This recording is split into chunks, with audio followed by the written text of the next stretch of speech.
Uganda, having a dominant youth population, has led to increased levels of unemployment. This has made many women come up with ways to reduce this. Among those who've created change is Jamila Mayanja.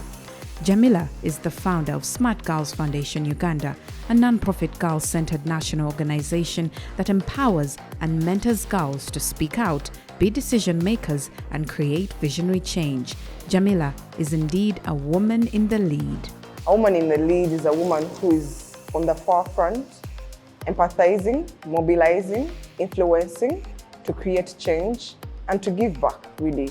I believe women are an influencer, they inspire. So when they're in the lead, they're creating change with people.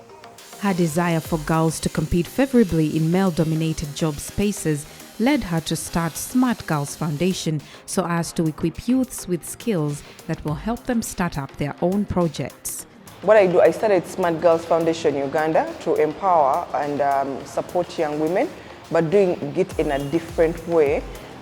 We have one of the big programs that I started called the Girls with Tools program, where I empower girls and some young men in male-dominated STEM skill sets.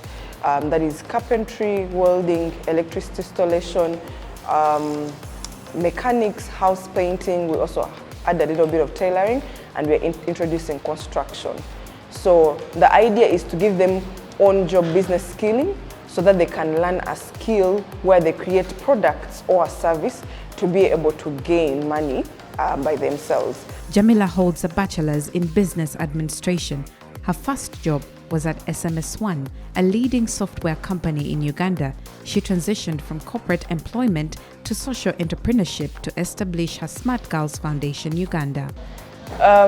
Being in SMS1 was one of my best jobs because I studied business administration and majored in marketing. So when I reached there, I was put exactly where I wanted to be in marketing, and I really enjoyed it because I learned so much. I was part of the marketing team and later on led the marketing of SMS1. But I wasn't satisfied with what I was doing, so I wanted a space that was my own, and I'm not good at following like a timetable, 6 a.m. in office. I like working on my own timetable, so that's why I left to try and use my brain to design, think, my capacity on how much I could innovate in helping young people, mostly the young women and girls. Career-defining moments are usually few, and usually we don't recognize them until long after they occur. Jamila Mayanja has that pivotal moment that changed her life.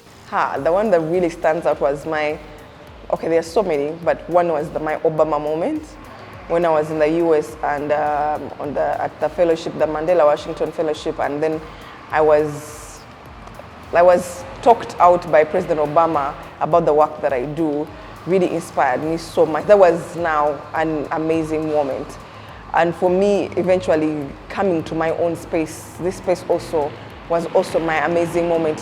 It's one of those things I will never forget, that when I look back the archives and I see the achievements, for me to have one of the most powerful men in the world speak about me and my work was quite amazing for me.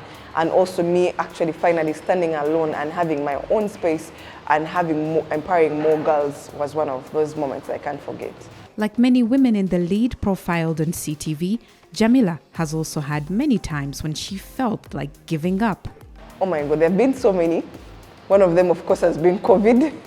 COVID has been such a biggest downer for most of us. I had just moved into this space. I had spent so much money. And even when I got COVID myself was also another downer. When you know you can do so much, yet you feel like you're being stopped. And to the women who get into positions of power and become just as exploitative as the men they replace, here's what you need to know. The advice I give such people is to really learn and understand and get more mentorship in emotional intelligence.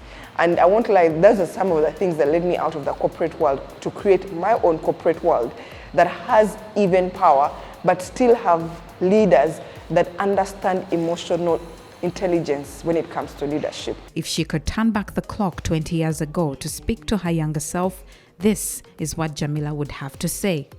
I would say, dear Jamilas, opportunities are real, but you need to work for them. Work for them. Discrimination and stigmatization of women in power is also real, but that doesn't mean you can't overcome them with your emotional intelligence. Your inspiration and influence can change so many lives. You just need to be patient and always persevere while working to achieve your goals. Start early to dream and achieve.